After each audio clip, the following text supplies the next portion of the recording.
Hi world, it's late September 2024 and this is my forecast for the globe, for the world, for October of this year. I'm in Salzburg in Vienna at the moment and I'm recording my documentary on the history of Western astrology. I'm only here for one day.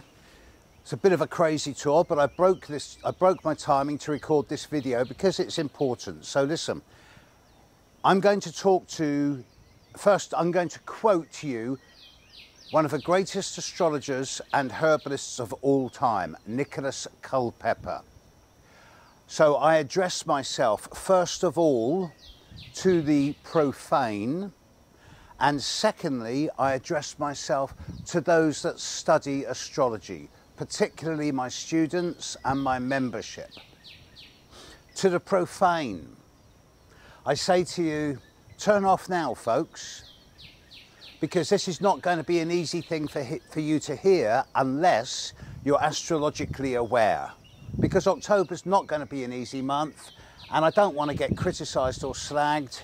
So if you're not astrologically aware and you don't know your astrology, you're not going to like this, so turn off now.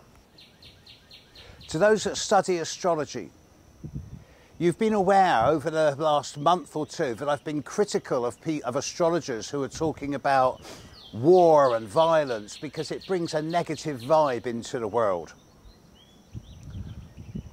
And I've said a number of times that the hardest times of 2024 are over.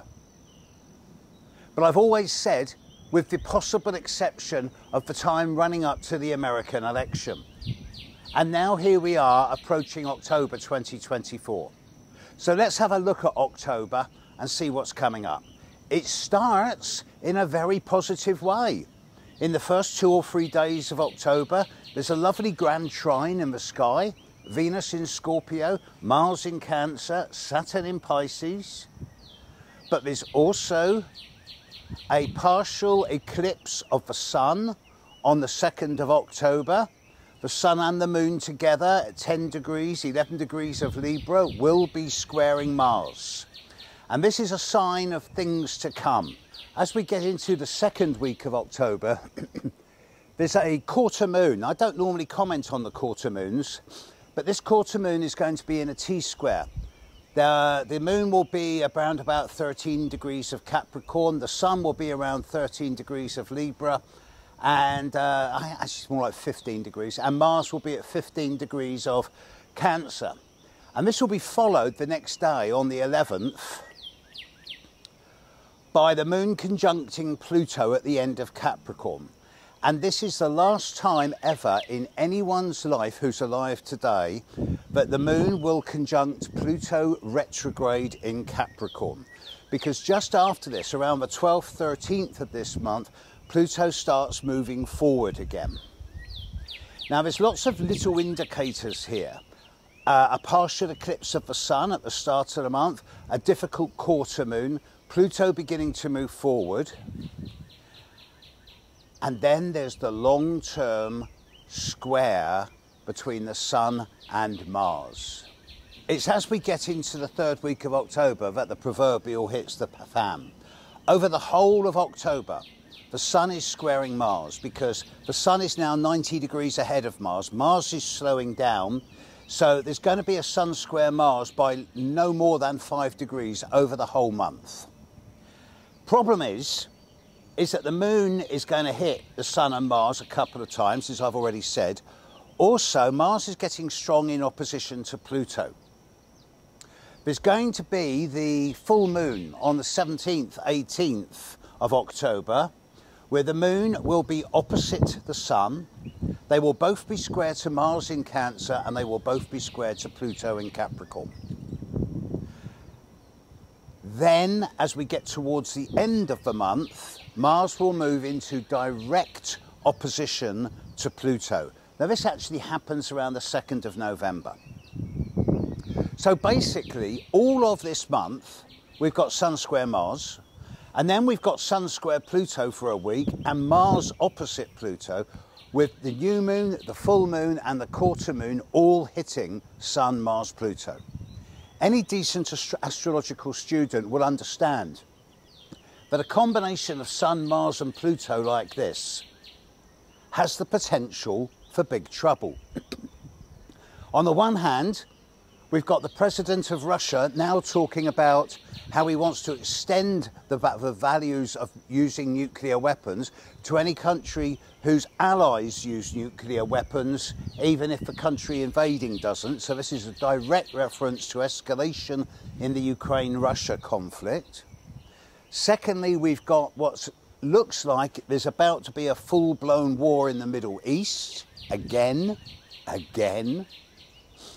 And then all of this is happening in the prelude to the American election, which is supposed to happen on November the 5th. I mean, it's always happened at that time.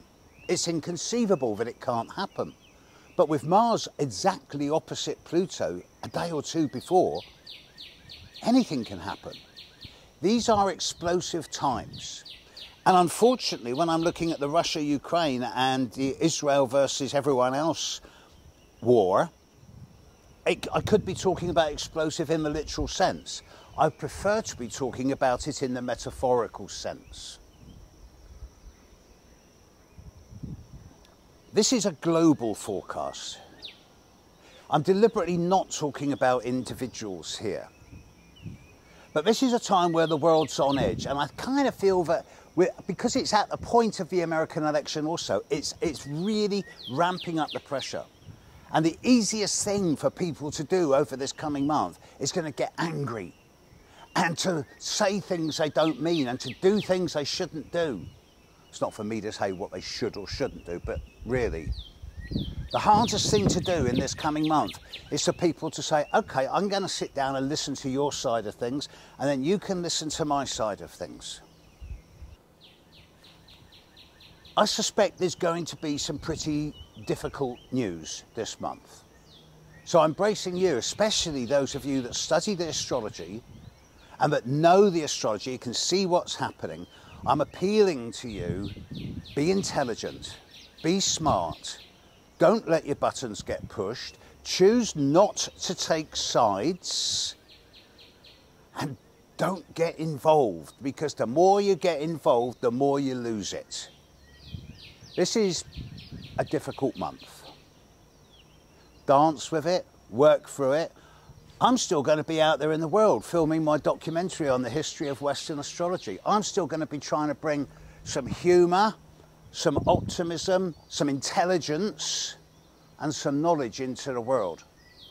And it'd be lovely if you, especially the students in my membership, could do exactly the same. Lots of love. Bye now.